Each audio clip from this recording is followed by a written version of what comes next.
Praise the Lord. Divine love has what? Consistent taste. What it means that divine love is reliable. Love is what? It's dependable. It's constant. It's unswerving. How many of us know sugar? How many of us know sugar? Sugar, or you use sugar. You know, sugar is always sweet. Hello, have you ever seen any sugar that is not sweet?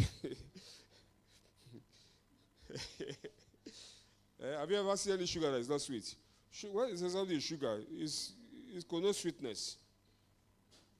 So sugar is always what? Sweet. Sugar does not struggle to be sweet. Why? Because it is its nature. When you say something is sugar, it's sweet. So it doesn't struggle to be sweet. So divine love also is constant and does not change based on circumstances. Circumstances does not change divine love. Please listen. Circumstances does not change what? Divine love. The question is that why? Why will circumstances not change divine love? Why? Because originally, the divine love was not based or dependent on any circumstance.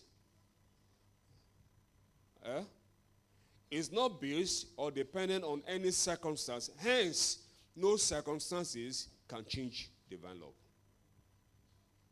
But every other kind of love can change. Hello. Every other kind of love can change.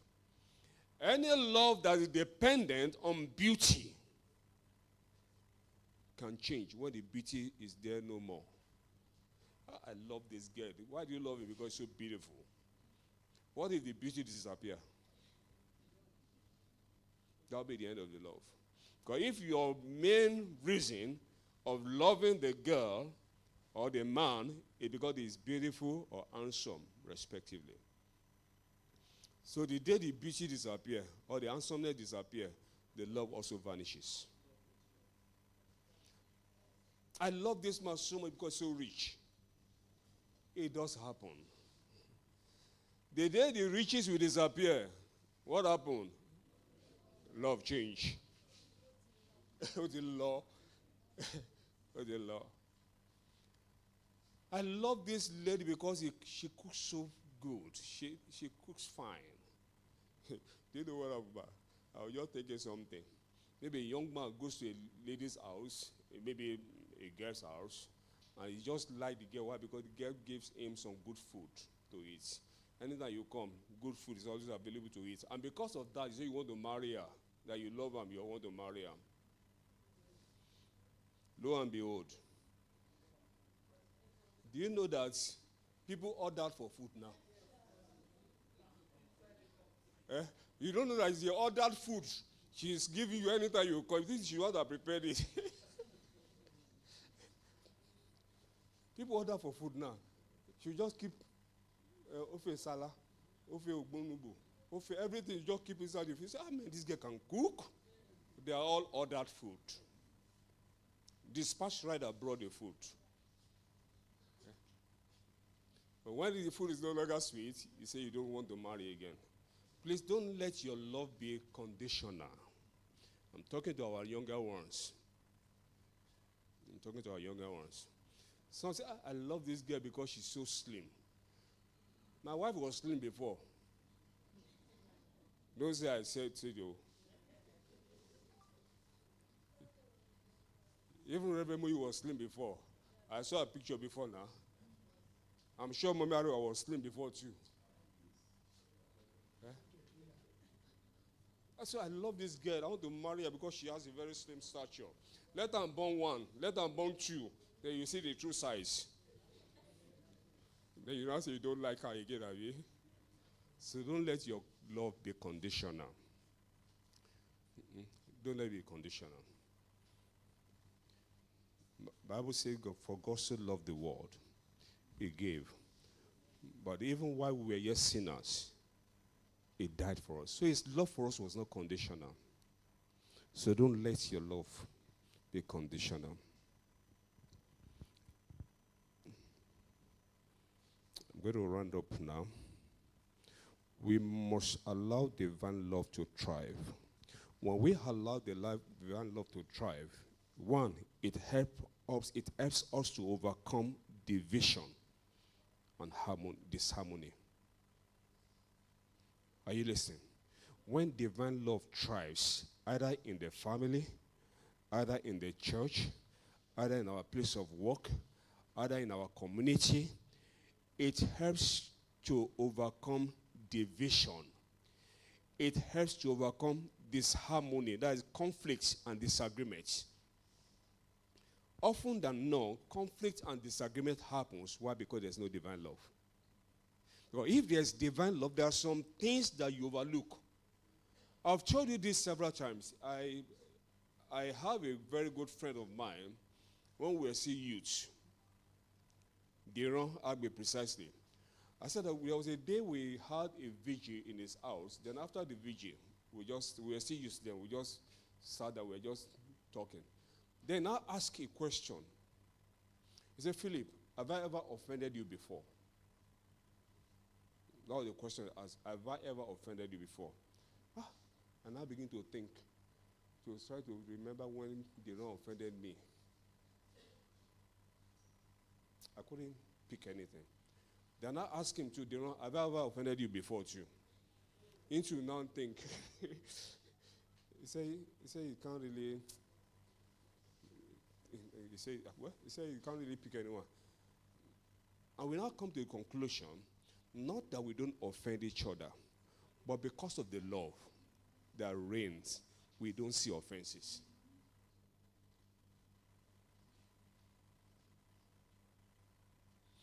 Evangelist is sitting down now. If evangelist does not like me, even if I do like this, say, you know they see, you don't match my leg. Even I've never matched a leg. You just did beside him. You just burst out. But if he loves me, even when I step on his toes, if he truly loves me, he will know that it's a mistake, waiting for me just to go away. He won't pick any offense. He won't. Why? Because there's love.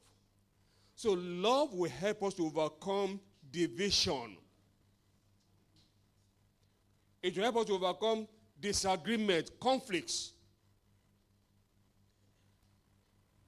Either in the family, in the home, in the church, even in our place of work. Another thing is that it will also help us to overcome resentments. Someone say resentments. It will help us to overcome bitterness, anger, hatred, dislike, and all sorts. And I tell you, this is what is reigning in some homes. The presumed Christian home. We see a lot of bitterness to reign. We see a lot of anger to reign. We see a lot of all these sort of vices to reign. Why? Because we have not allowed the love of God to thrive.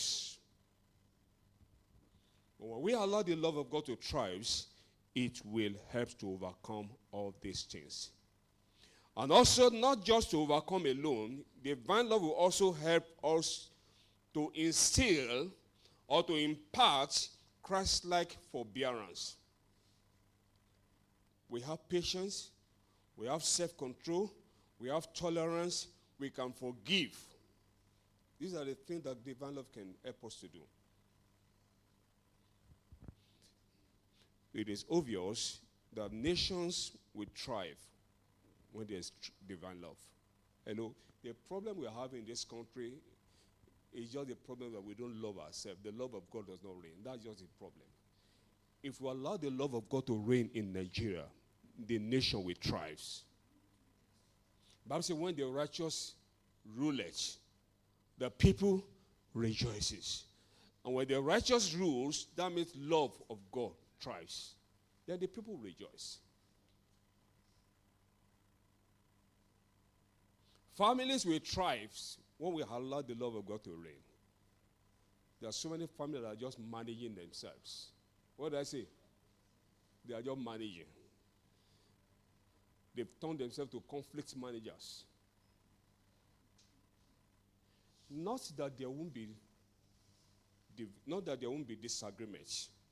But when disagreement is not prolonged, then there's a problem.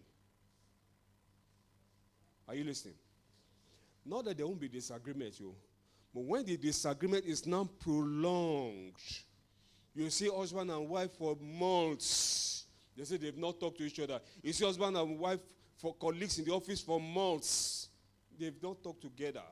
Wow. And you call yourself a Christian? When there's a prolonged conflict, when there's a prolonged disagreement, what it means is that they have not allowed the love of God to thrive.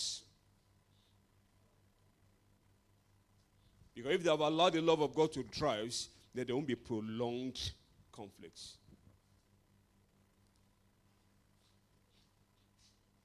The Lord helps us in Jesus' name.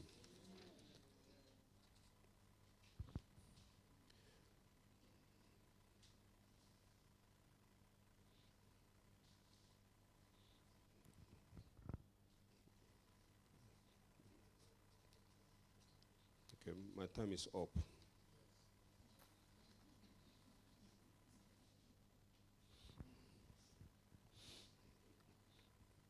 So when divine love thrives, there is beauty, there is growth and development, there is peace, there is joy, there is tolerance, there is forgiveness, there is support, there is mutual respect, there is sympathy, there is a place for empathy, and people are blessed, and ultimately, God is glorified. God is glorified. God is glorified. Let me just tell you this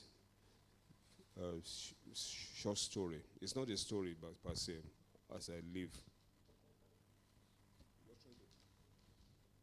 Drive a point here. And the point is ability to love no matter what. Because at times when you don't show love, you don't know you are also hitting yourself badly. I'm sure you know that. You are also hitting yourself badly when you don't show love. There's a woman in my area. She was complaining about the son. That the son said he wanted to change his school. He wanted to change school, and it was just a person that they just changed his school just last section. So he's also complaining that he wants to change school again. And the mommy was, is it every year you be changing school? So the mommy now told me that the boy said one teacher in the class, in the school, doesn't like that teacher. I said, okay, no problem. I said, tell him to see me. So when the boy came, I said, how are you? He said, fine. How is school? He said, fine. Do you love your school? He said, yes. Okay, your education, how's your education? He said, fine. But he said, but they said one subject. He's having a problem in business studies. I said, hey, business studies. I said, okay. I said, mommy said this. He said, yes. There's one teacher in their school. He doesn't like that teacher. This, that. So when he just finished, I said, okay, that must be your business studies teacher. He said, yes. I said, you can't know that subject. If you don't like the business studies teacher, then forget about it. You will fail that course. He was surprised. I said, look, what did this man do to you? I said, it's up to either your uncle or your father. The bottom line is that this boy is having problem in that subject because he does not love the teacher. Why is that he's not having problem in other subjects? And maybe he's not love the teacher, maybe because the man was too harsh on him. And because that is, but your children, I said, can you just buy something when you're going to school tomorrow? Maybe like biscuits or sweet or biro. Give to that same person you don't like. I give to that same person that you don't like. So I say, okay, thank you, sir. But thank God he has overcome that challenge today. So there are times that people that we think we hate, we don't like, we don't want to relate with, it will somehow affect us as a person. It will affect us. So can we continue that kind of life? No. Can you just bow down your ears? I don't know what you are going through, but I know there's somebody here that has that challenge. But you can break loose from that hold today. You find it difficult to forgive. You find it difficult to let go, even after years. Well, can you just say, Lord, help me? Give me the grace, O Lord. Help me to overcome this wicked act, O Lord.